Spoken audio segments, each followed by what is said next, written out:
আশ্বিনের শারদ প্রাতে। আশ্বিনের শারদ প্রাতে, এই দুটি শব্দ বললেই একটি মানুষের ছবি ফুটে ওঠে আমাদের মনের ক্যানভাসে। সে ছবি পরিষ্কার হওয়ার আগেই চলুন আজ আমরা এই মুহূর্তে পা রাখি একটি অভিজাত বাড়িতে, যেখানে আজ থেকে ১১৬ বছর আগে আজকের দিনেই অর্থাৎ ৪ আগস্টে রায়বাহাদুর কালীকৃষ্ণ ভদ্র ও সরলা দেবীর সংসারে জন্ম নিয়েছিলেন এক যুগোত্তীর্ণ পুরোধা, এক অসামান্য ব্যক্তিত্ব। বাবা রায়বাহাদুর কালীকৃষ্ণ ভদ্র নিম্ন আদালতে দোভাষীর কাজ করতেন। তিনি ছিলেন বহু ভাষাবিদ। রায়বাহাদুর খেতাবে ভূষিত হন ১৯২৭। তাই ৭ নম্বর রামধন মিত্র লেনের এই বাড়ির দরজায় চোখ পড়লেই দেখা যাবে লেখা আছে রায় সাহেব কে কে ভদ্র, আর একটু দূরেই তাঁর আবক্ষ মূর্তি। বাড়িটি কিনেছিলেন নাতি বীরেন্দ্র কৃষ্ণের ঠাকুমা শ্রীমতী যোগমায়া দেবী তাঁর উপার্জিত অর্থেই। সেই সময়ের নিরিখে তিনি ছিলেন উচ্চ শিক্ষিতা, সংস্কৃত ইংরেজি জানতেন। ঠাকুমার কাছেই সংস্কৃতের প্রথম পাঠ নিয়েছিলেন নাতি বীরেন্দ্র কৃষ্ণ ভদ্র। বাড়ির কাছে তেলিপাড়া লেনে কয়েকজন ছাত্রকে নিয়ে ছোটখাটো শিক্ষালয় শুরু করেছিলেন শিক্ষক রাজেন্দ্রনাথ দে। সাত্ত্বিক মানুষ, মাছ মাংস ছোতেন না। তাঁর কাছে শিক্ষার প্রাথমিক পাঠটুকু নেওয়া ছাড়াও মাত্র ১০ বছর বয়সে প্রথম চণ্ডী পাঠ করেছিলেন ছাত্র বীরেন্দ্র কৃষ্ণ ভদ্র। দেবী সর্বভূতেষু শক্তিরূপেণ সংস্থিতা, নমস্তস্যৈ নমস্তস্যৈ নমস্তস্যৈ নমো নমঃ। প্রাথমিক শিক্ষা শেষ হওয়ার পর ইন্টারমিডিয়েট পাশ করেন বীরেন্দ্র কৃষ্ণ। সালটা ১৯২৬। তার ২ বছর পর স্কটিশ চার্চ কলেজ থেকে স্নাতক পরীক্ষায় উত্তীর্ণ হন তিনি। ততদিনে সংস্কৃতি চর্চার একটা চোরা স্রোত আচ্ছন্ন করতে শুরু করেছে বীরেন্দ্র কৃষ্ণকে। পড়াশোনার পাশাপাশি কুম্বুলিয়া টোলার চিত্রা সংসদের সদস্য হয়েছেন তিনি। আর এখানেই পরিচয় হল আরো 2 কালজয়ী ব্যক্তিত্বের সঙ্গে। একজন বাণীকুমার অর্থাৎ বৈদ্যনাথ ভট্টাচার্য, আর অপরজন পঙ্কজ কুমার মল্লিক। আমরা যখন একদিকে এই ছবির মুখোমুখি, তখন অন্যদিকে ঘটে গেল এক অভাবনীয় ঘটনা। ২৬শে আগস্ট ১৯২৭ অধুনা মুম্বাই, তৎকালীন বোম্বাইয়ের ইন্ডিয়ান ব্রডকাস্টিং সার্ভিস কোম্পানি কলকাতার ১ নম্বর গার্স্টিন প্লেসে স্থাপন করলেন কলকাতার প্রথম বেতার কেন্দ্র। নতুন বেতার কেন্দ্রের ভারতীয় তথা বাংলা বিভাগের অনুষ্ঠানের দায়িত্বে এলেন নৃপেন্দ্র কৃষ্ণ মজুমদার। সহকারী হিসেবে পাশে পেলেন রায়চাঁদ বড়াল ও রাজেন্দ্রনাথ সেন মহাশয়কে। বীরেন্দ্র কৃষ্ণ তখন কর্মরত ইস্ট ইন্ডিয়া রেলওয়ের সদর দপ্তরে, কিন্তু তাঁর মন পড়ে থাকত ১ নম্বর গার্স্টিন প্লেসের ওই বাড়িটায়। দুপুরে টিফিনের বিরতি বা বিকেলের অবসরে চলে যেতেন রেডিওতে আর আসর জমিয়ে দিতেন। বেশ চলছিল, কিন্তু রেলের চাকরি করা যে তাঁর ভাগ্যে নেই তা বেশ বুঝতে পেরেছিলেন। এমনই মনের চাপে প্রায় আকস্মিকভাবেই খ্যাতনামা লেখক পরশুরাম ওরফে রাজশেখর বসুর চিকিৎসা সংকটের নাট্যরূপ নিয়ে যোগাযোগ করলেন বীরেন্দ্র কৃষ্ণ। ১৯২৮-এর ২১শে আগস্ট তাঁরই পরিচালনায় বেতারে পরিবেশিত হল সেই নাটক। শ্রোতারা পেলেন প্রথম বেতার নাটকের স্বাদ। ওই বছরেই বেতারে সহযোগী পরিচালক হয়ে যোগ দিলেন বীরেন্দ্র কৃষ্ণ। ১৯২৯-এ মেঘদূত ছদ্মনামে শুরু করলেন মহিলা মজলিস, যে বছরে পাক্ষিক পত্রিকারূপে শুভ সূচনা করল বেতারের নিজস্ব পত্রিকা বেতার জগৎ। প্রথমে সম্পাদক ছিলেন প্রেমাঙ্কুর আতর্থী, পরে দায়িত্বে এলেন বিখ্যাত নলিনীকান্ত সরকার। এর ঠিক ৩ বছর পর শারদীয়া মহাপূজার প্রাক্কালে শুরু হল এমন এক বেতার অনুষ্ঠান যা আজও আকাশবাণীর মাইল ফলক। ১৯৩২-এর ষষ্ঠীর ভোরে শ্রোতারা প্রথমবারের জন্য শুনলেন মার্কণ্ডেয় চণ্ডীর ওপর আধারিত বেতার লিপি লিখন বসন্তেশ্বরী। কথাসূত্র ও গীতাংশে বীরেন্দ্র কৃষ্ণ ভদ্র। প্রতি বছরই নানা পরীক্ষা নিরীক্ষা, পরিমার্জন, সংশোধনের মধ্য দিয়ে কখনো তা শারদ বন্দনা, কখনো তা অন্য নামে সম্প্রচারিত হতো। 1937 এই বছরই এই সঙ্গীত বিধির স্থায়ী নামকরণ হল মহিষাসুর মর্দিনী। সম্মোহিত শ্রোতারা শ্রদ্ধা ও সমাদরে অন্তরঙ্গ হয়ে গ্রহণ করলেন বাণীকুমার অর্থাৎ বৈদ্যনাথ ভট্টাচার্য, পঙ্কজ কুমার মল্লিক ও বীরেন্দ্র কৃষ্ণ ভদ্র ত্রয়ীর এই অসাধারণ সঙ্গীত বিধিকে। এই অনুষ্ঠানের মাধ্যমে কলকাতা বেতার তার আসন যেন চিরকালের জন্য পাকা করে নিল শ্রোতাদের কাছে। আশ্বিরের শারদ প্রাতে বেজে উঠেছে আলোকমঞ্জিত, ধরণীর বহিরাকাশে অন্তরিত মেঘমালা, প্রকৃতির অন্তরাকাশে জাগরিত জ্যোতির্ময়ী জগন্মাতার আগমন বার্তা, আনন্দময়ী মহামায়ার পদধ্বনি অসীম ছন্দে বেজে উঠে রূপলোক ও রসলোকে আনে নবভাব মাধুরীর সঞ্জীবন। তাই আনন্দিতা শ্যামণী মাতৃকার চিন্ময়ীকে মৃন্ময়ীতে আবাহন। আজ চিৎশক্তি রূপিণী বিশ্বজননীর শারদশ্রী বিমণ্ডিতা প্রতিভা মন্দিরে মন্দিরে ধ্যান বোধিতা। একটি লেখায় বাণীকুমার লিখেছিলেন, এই রচনাকে মার্কণ্ডেয় চণ্ডীর সংক্ষিপ্তসার বললেও অত্যুক্তি হয় না। তদুপরি এর মধ্যে আছে মহাশক্তি সম্বন্ধে বৈদিক ভারতের মর্মকথা। সেই জন্য এই বিষয়বস্তুকে যে রূপে সর্বজনের বোধগম্য ও মর্মস্পর্শী হয় সে চেষ্টার যথাসম্ভব বিরাম রাখি নাই। রেডিওয়ে কাজ করতে করতেই বীরেন্দ্র কৃষ্ণ খুঁজে বের করেছিলেন বেতার নাটকের নিজস্ব ভাষা।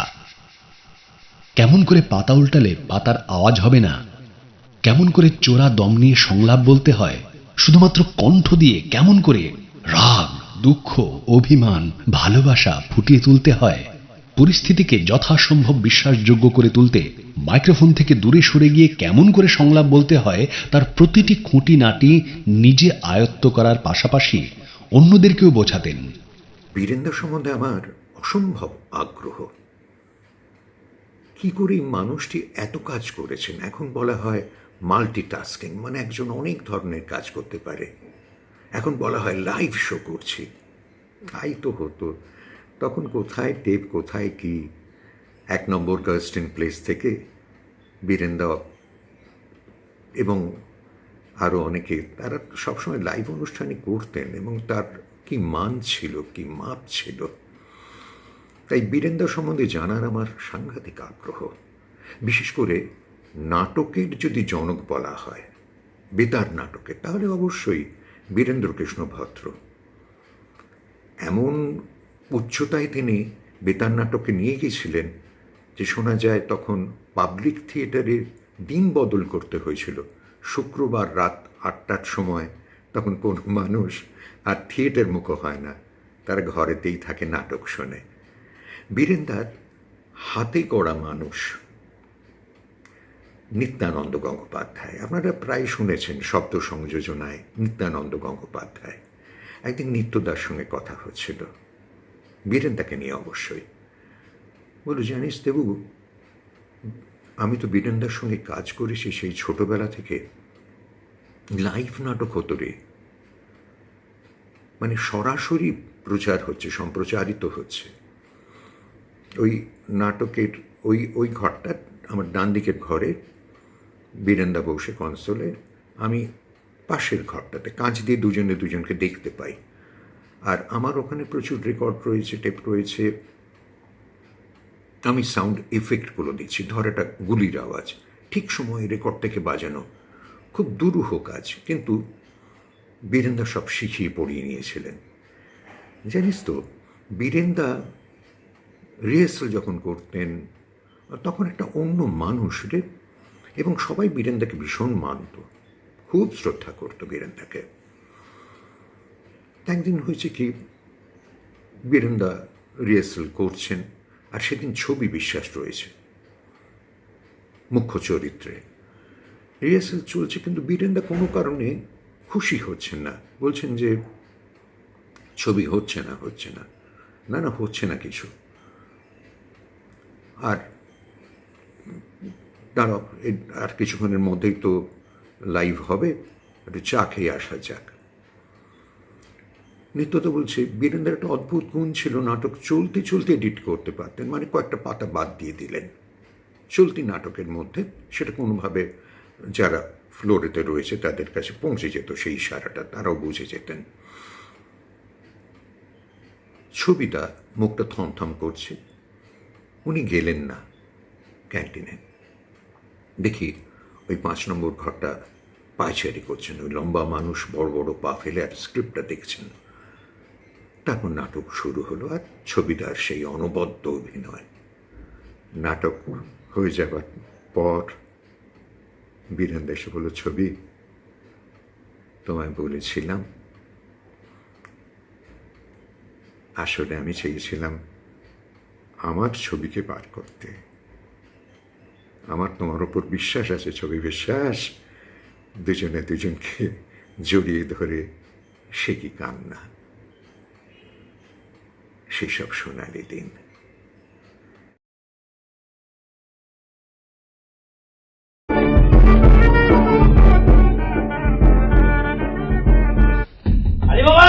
এই যে দাদা, এসো এসো।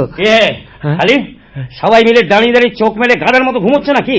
এত চিৎকার করলাম, এত জোরে শব্দ করলাম, কানে গেল না নাকি? এমন সময় আমাদের বাড়ি কি মনে করে ভাই? এই যে এক্ষুনি বুঝিয়ে দিচ্ছি। আরে মরজি না, তুই এখানে কেন? আমি হুজুর কাঠ কিনতে এসেছি। এই ভোরের বেলায় আমি হুজুর কাঠ কিনতে এসেছি? আমি ন্যাকা, কিছু বুঝি না বটে। কি করতে এসেছো ভাই?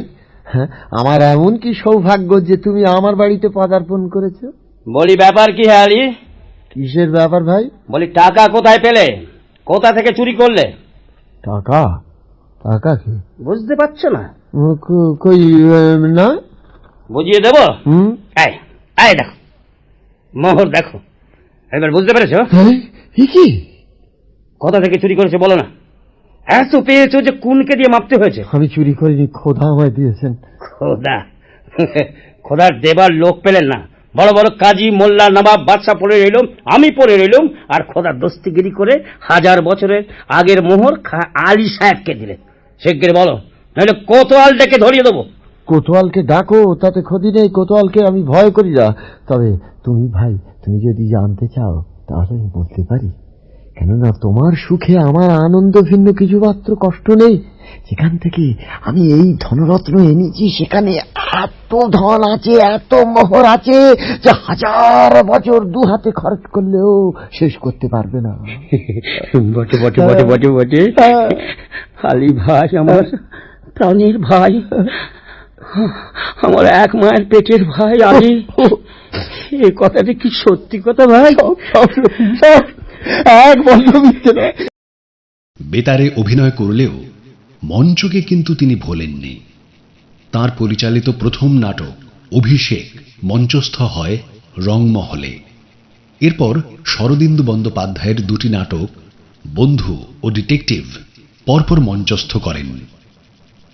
1958 তার পরিচালনায় মায়ামৃগ নাটকে প্রথমবার মঞ্চে অভিনয় করেন স্বয়ং বিশ্বজিৎ চট্টোপাধ্যায়। আজ আমরা যে ধারা বিবরণী শুনে অভ্যস্ত, তার সূচনাও বীরেন্দ্রকৃষ্ণের হাত ধরেই। 1947-এর 15ই আগস্ট স্বাধীনতা দিবসের ধারা বিবরণী তারই সাক্ষ্য বহন করে। 15ই আগস্ট আনুগত্যের শপথ গ্রহণ করলেন রাজা গোপালাচারী। ভারতবর্ষের বহু প্রতীক্ষিত এই স্বাধীনতা উৎসবের বার্তা বহন করে নিয়ে চলেছে পথে পথে প্রভাত ফেরির দল। রাজপথে আজ উৎসবের অন্ত নেই, প্রতি গৃহ জুড়ে উড়ছে জাতীয় পতাকা। এই সেই ত্রিবর্ণ রঞ্জিত পতাকা জাগে না আজকে, বন্দি শিবিরে উঠেছে সচকিত হয়ে। আজ তারও উচ্চ চূড়ে তোলা হয়েছে জাতীয় পতাকা। জনতার কাছে আজ লাট প্রাসাদের আভিজাত্য তুচ্ছ হয়ে গেছে। শাসন পরিষদের গৃহে উড়ছে জাতীয় পতাকা।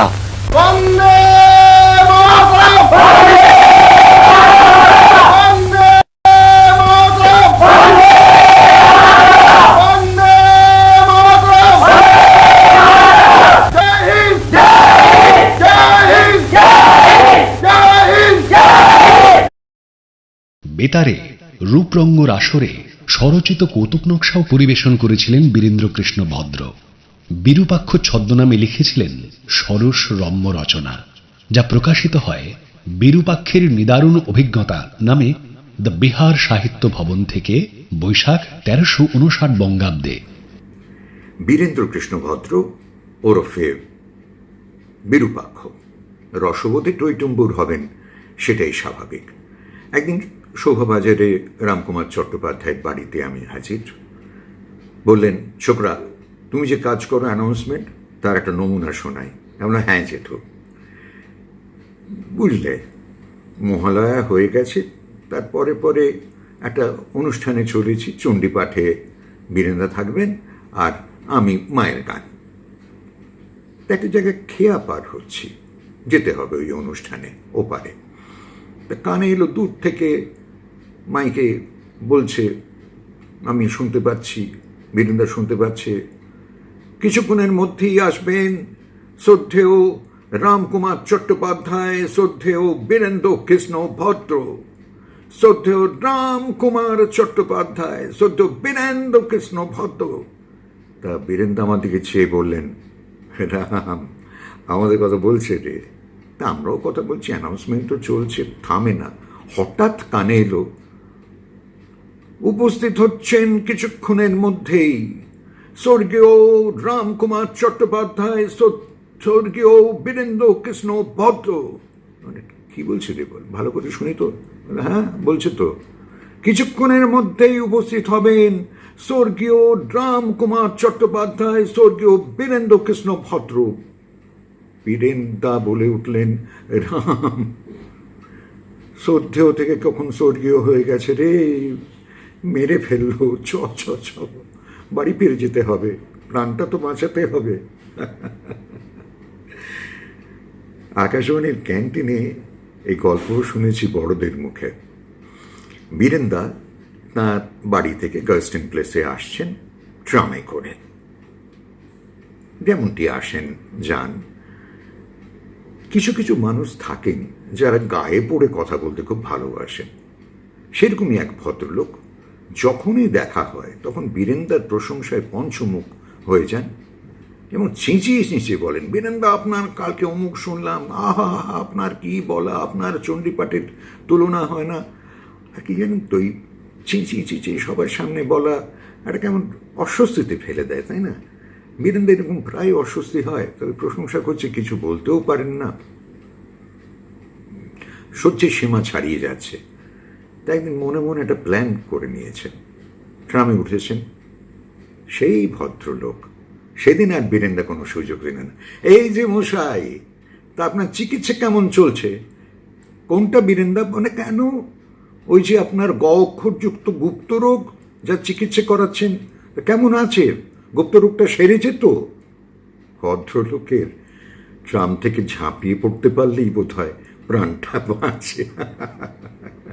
চলচ্চিত্র জগতেও তাঁর পদচারণা বাঙালিকে সমৃদ্ধ করেছে।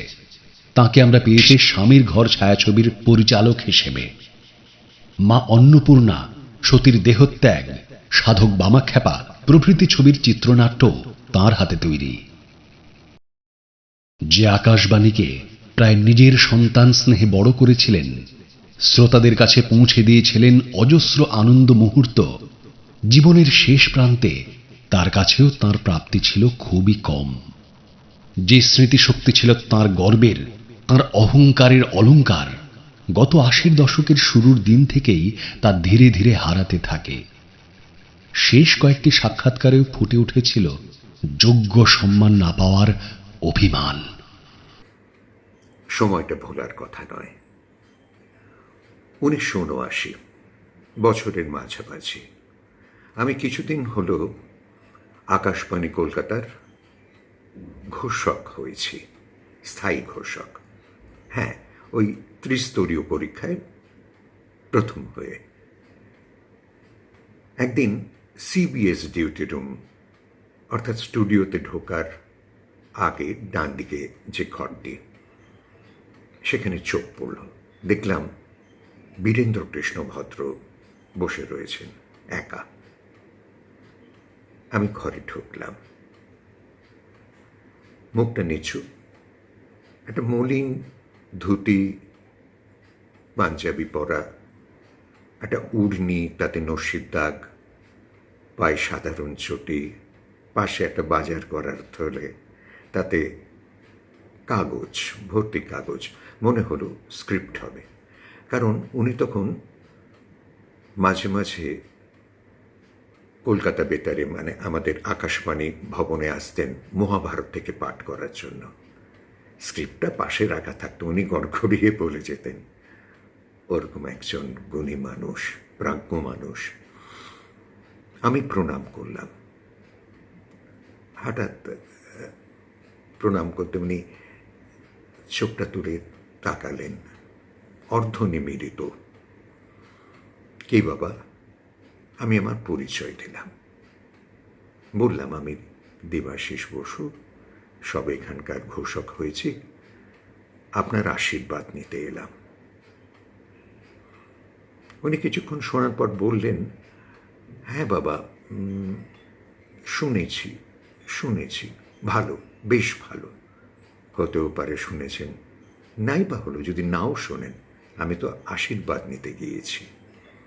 সেই পরিচিত কণ্ঠস্বর, কেমন একটা রোমাঞ্চ সারা শরীরে। দুজনে দুজনের চোখের দিকে চেয়ে রইলাম। চোখ দুটো ঘোলাটে বীরেন্দার। জানি না কি মনে হলো তার, হঠাৎ বলতে শুরু করলেন, জানো বাবা, অনেক কষ্টে এই প্রতিষ্ঠান।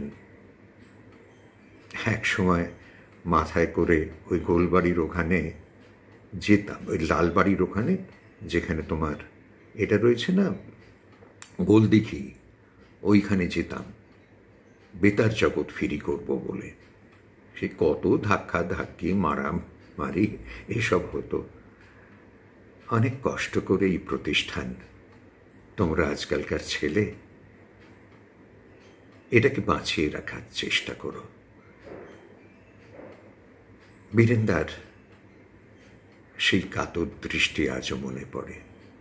সারা জীবন তাই চেষ্টা করেছি। আজ বীরেন্দার নামে মঞ্চ, বীরেন্দার নামে রাস্তা, বীরেন্দার মূর্তি, বীরেন্দার নামে উদ্যান। বীরেন্দ্র কৃষ্ণ ভদ্র আজও আমাদের বুকের লাভডুব। প্রণাম। 1991 চৌঠা নভেম্বর এই অসাধারণ স্রষ্টার বর্ণময় জীবনের সমাপ্তি হয়।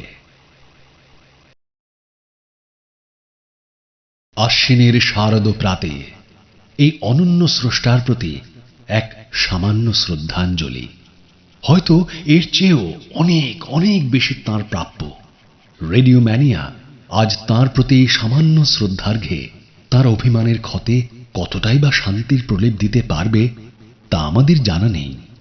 তবে কালের প্রেক্ষাপটে যদি আমাদের এই প্রচেষ্টা বাংলা সংস্কৃতি ও নতুন প্রজন্মের কোনো ধারক ও বাহকের কোনো কাজে আসে, তবে আমরা নিজেদেরকে ধন্য মনে করব। কৃতজ্ঞ থাকব আমাদের দর্শকদের ও নবপ্রজন্মের ধারক ও বাহকদের প্রতি।